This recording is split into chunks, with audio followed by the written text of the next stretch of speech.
one thing quite important is that between now and October 29th, we could come to the conclusion that they have not used the time being offered them to successfully go forward with the projects. And then we could know in 1 week or 3 weeks that it has become impossible. And as soon as it becomes impossible, we will know what to do with it.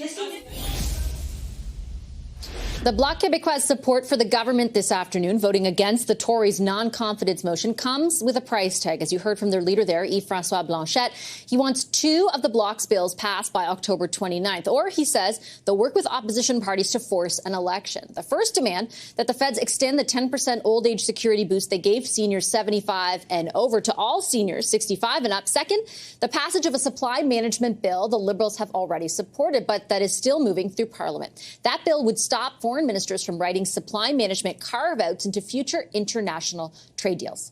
I think every proposal that's made, is something that is considered.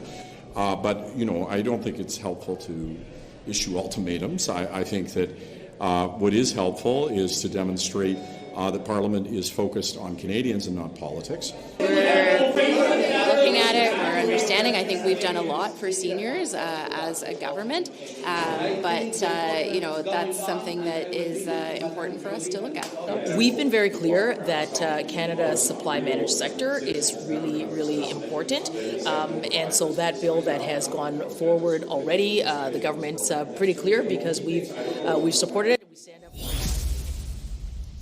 To unpack the Bloc strategy, let's bring in someone with a lot of experience in Blanchet's shoes, former Bloc Quebecois leader Gilles Duceppe. Hi, Mr. Duceppe. Pleasure to welcome you back to our show. Thank you for making the time. Okay. It's a pleasure for me also. Mr. Blanchet today was pretty specific about his expectations of the government. Yes. And yes. he even attached a date to it. What do you think the chances are, based on what you're seeing in Parliament, of the government agreeing to his demands? If we look at the reality, the 2 proposals made by the Bloc are project of law tabled by the Bloc and supported unanimously in the House. So there's no discussions about Joe's project. It's about the timing. Will they have the royal sanction before October 29th? They have to. Otherwise, there'll be an election. So I just can't understand, since the Liberals supported those 2 projects of law, how they wouldn't act to make them official. So it's in on their side. They have to make that decision. Otherwise, we'll go in election for sure. Is there, the government, particularly where the OAS, the old age security, is concerned, they have sort of hedged their position a little bit. They haven't said for sure.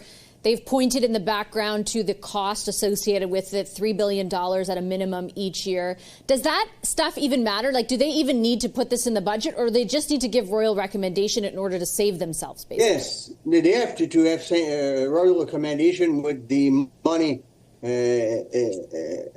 with the cost of this project for the senior people. But when we compare that to the subsidies given to the oil companies, they could take that money away from the oil companies and give it to the senior of this country.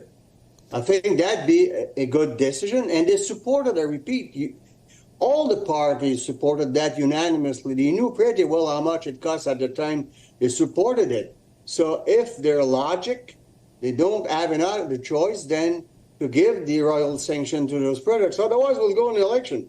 And Trudeau knows pretty well that he is losing in all the provinces to the Tories of Poliev, and he's losing to the Bloc in Quebec.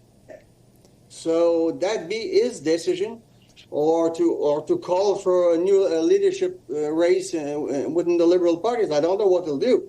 But since the Bloc took a very clear stand, it's very clear that if they don't have what they're asking for, will be an election in October or November. And you think for sure that the Bloc means what they're saying, basically, that they're really drawing this line in the sand?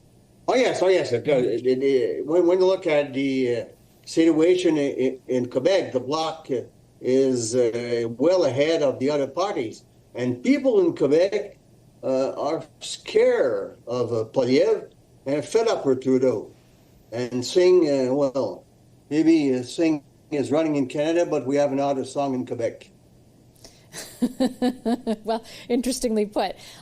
On the notion of the pensions, is it a very popular idea in Quebec? Like, why is this something that has become at the forefront of the Bloc's agenda with their sort of newfound balance of power? Because people are asking themselves, why are we receiving less since we're 65? And we have to remember that the money you put in bank, you have the right to take it back only when you're 71 and over. So in a certain sense, they have less than those having 75. Obviously, they can keep on working. That's a plus for them. But all in all, why should we give more to those over 65, 75, and not to those over 65? And I repeat, unanimously, the parties supported that in the House. So if they agree at the time, they knew pretty well the cost of that motion. And you have been, of course, on the behind the curtains, so to speak, in these kinds of negotiations when you led the Bloc and you had a similar sense of power within a minority situation. How does this unfold behind the scenes? Would Mr. Blanchet, do you think, have made this ultimatum without already communicating it to the government? Well, I think they certainly had discussion, and then he made his decision. Same thing happened, I remember, in 2004 when Paul Martin was in minority. We discussed, Stephen Harper, myself, and Paul Martin, for hours to have the recognition of the fiscal imbalance within the speech of the throne. And Martin refused, so I said to Stephen Harper, go negotiate it, to negotiate with him the day of the vote. And when they think it's time for me to come, just call me. So I was in the gymnasium when the security guards come and see me. I said, well, give me time to change myself. And I met Paul Martin. But Paul Martin at that time finally wrote the fiscal imbalance within the speech of the throne. But he forgot to tell the NDP. And so I asked him in the House 1 minute before it was the call for, is there unanimous consent? And Martin said, oh, gee, I forgot. So I called, Leighton was not there. And he came just a few seconds after. So I called Ed Robin and I said, everything's okay, Ed. So when the speaker called, is there unanimous consent? We said yes. Otherwise, we were in election. So you have to be ready and really ready. Yeah, sounds like it. One final question for you, Mr. Duceppe.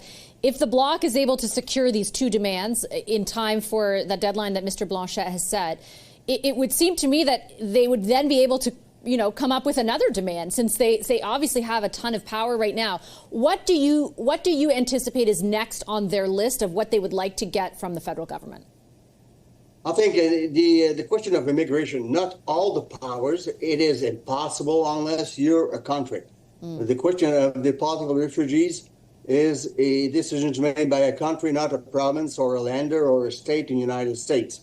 So we have to be clear on that. But they can ask that other provinces get the charge of a percentage of those coming in Canada, or that the federal government give enough money so we have the money to take care of them. It's something to receive people like Ontario and Quebec are receiving. It's another thing to have the means to help those people. And those are people we have to help. So maybe that will be one of the questions Yves-Francois Blanchet can come back with if he gain on what he's asking now. If he has a gain, he'll come back with certainly something else. Yeah, if we're not in an election. Thank you, Mr. Duceppe. I appreciate your time. That's it. We never know. We never know. We never know. That's right. Thank you, sir. It was a pleasure.